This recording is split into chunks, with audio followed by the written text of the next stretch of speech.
What's up YouTube? It's Jordan here with JDubs Aquatics, bringing you another video for my Do's and Don'ts series. I didn't have a suggestion this week, but today's topic I decided to pick mixing fresh saltwater Do's and Don'ts. I'd like to take a moment to say thank you to all of my subscribers once again. I just hit the big 200 today. That's a big milestone for me, and I appreciate each and every one of you. There'll probably be a contest when I hit the 300, but I just ended a contest not that long ago, and I'm having a baby in the next 1 to 3 weeks. So, won't be a contest for the 200 subscribers, but I do appreciate each and every one of you, and I'll be doing these Do's and Don'ts videos weekly as promised. They've been going very well so far, and I appreciate all the support. So, without any further ado, let's get started on Do's and Don'ts of mixing fresh salt water. Mix your water 24 hours in advance. A lot of salt water or salt mix buckets and packages will say that you can use it immediately after the salt is dissolved. However, I don't recommend that. I recommend you let it sit for at least 24 hours with a heater and a power head in there, and make sure you know what your levels are in there before you put it into your tank. So don't just use freshly mixed water, and don't ever put salt directly into your tank. Be careful when handling salt. Ask Aaron's Aquarium, Michael Aaron's. He knows all about this. If you get it on your skin, it will burn. Don't get it in your eyes. Don't breathe the dust. It'll burn your nostrils. So, be careful when you're handling this stuff. Make sure you use a clean, dry measuring cup when scooping out your salts. A wet measuring cup is going to cause things to clump together and get inaccurate measurements, so be careful of that.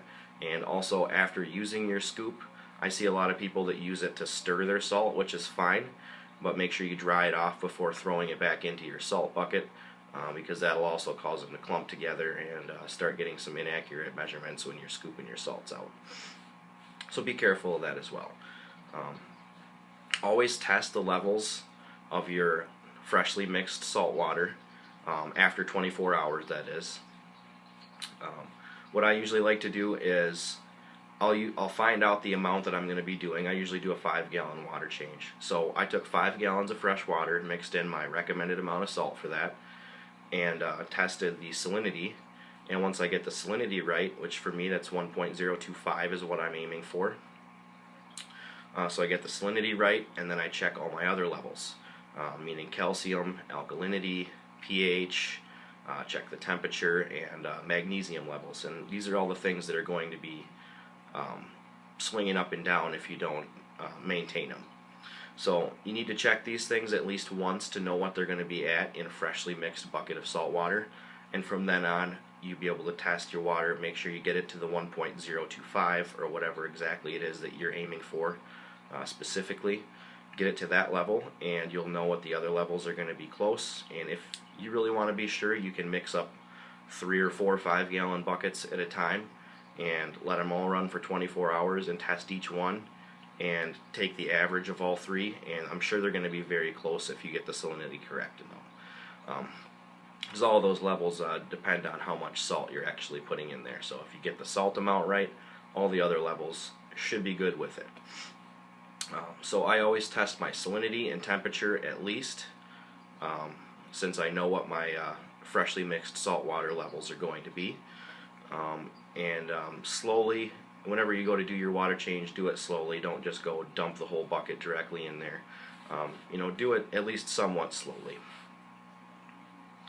Last thing I want to talk about is making sure that the water you're using is proper reverse osmosis deionized water, and that's basically, in short, it's called an RODI unit that it runs through.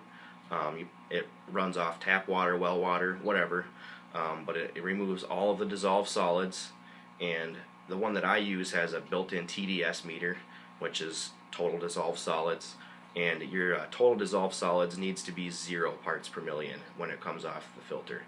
And a regular RO unit is good, but you really need to have a deionizing canister on there with DI resin to that's really going to basically polish and purify your water and remove all those little trace elements that are going to cause algae blooms and things like that.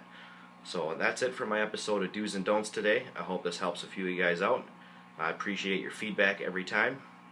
Thanks for watching, and happy fish keeping.